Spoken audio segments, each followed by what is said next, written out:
अगर आपको हमारी वीडियो अच्छी लगी तो कमेंट करें, लाइक करें और सब्सक्राइब करें। जय माता दी।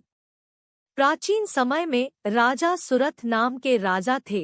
राजा प्रजा की रक्षा में उदासीन रहने लगे थे। परिणाम स्वरूप पड़ोसी राजा ने उस पर चढ़ाई कर दी। सुरथ की सेना भी शत्रु से मिल गई थी। परिणाम स्वरूप राजा सुरथ की हार हुई और वह जान बचाकर जंगल की तरफ भागा।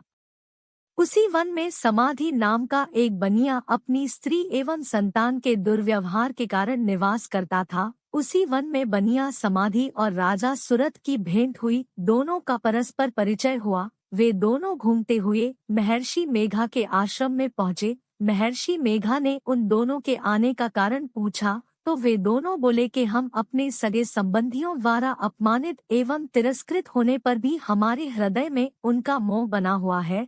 इसका कारण क्या है? महर्षि मेघा ने उन्हें समझाया कि मन शक्ति के अधीन होता है और आदि शक्ति के अविद्या और विद्या दो रूप है। विद्या ज्ञान स्वरूप है और अविद्या अज्ञान स्वरूप। जो व्यक्ति अविद्या अज्ञान के आदिकरण रूप में उपासना करते हैं उन्हें वे विद्या स्वरूपा प्राप्त होकर मोक्ष प्रदान करती है। इतना सुन राजा सुरथ ने प्रश्न किया, है महर्षि, देवी कौन है? उसका जन्म कैसे हुआ? महर्षि बोले, आप जिस देवी के विषय में पूछ रहे हैं वह नित्य स्वरूपा और विश्वव्यापिनी है। उसके बारे में ध्यानपूर्वक सुनो। कल्पांत के समय विष्णु भगवान क्षीर सागर में अनंत शैया पर शयन कर रहे थे। तब उनके दोनों कानों से मधु और कैटब नामक दो दैत्य उत्पन्न हुए। वे दोनों विष्णु की नाभि कमल से उत्पन्न ब्रह्मा जी को मारने दौड़े।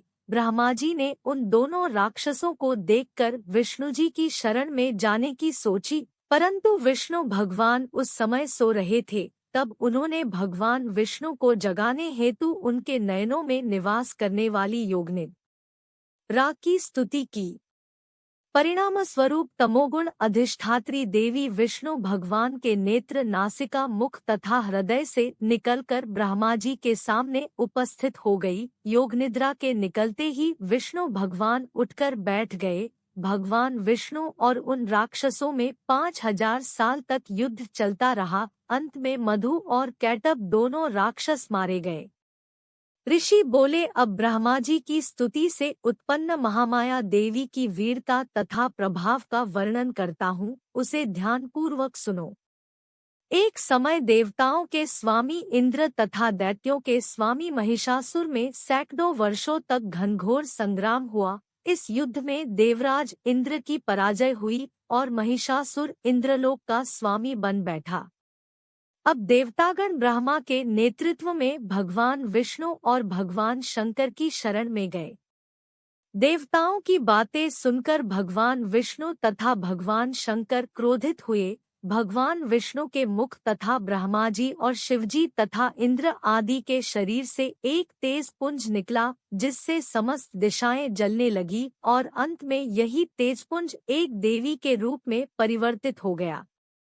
देवी ने सभी देवताओं से आयुध एवं शक्ति प्राप्त करके उच्च स्वर में अट्टहास किया, जिससे तीनों लोकों में हलचल मच गई।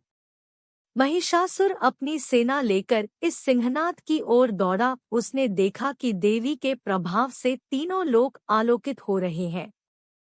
महिषासुर की देवी के सामने एक भी चाल सफल नहीं हुई और वह देवी के हाथों मारा गया। आगे चलकर यही देवी शुंभ और निशुंभ राक्षसों का वध करने के लिए गौरी देवी के रूप में अवतरित हुई। इन उपरोक्त व्याख्यानों को सुनाकर मेघा ऋषि ने राजा सुरथ तथा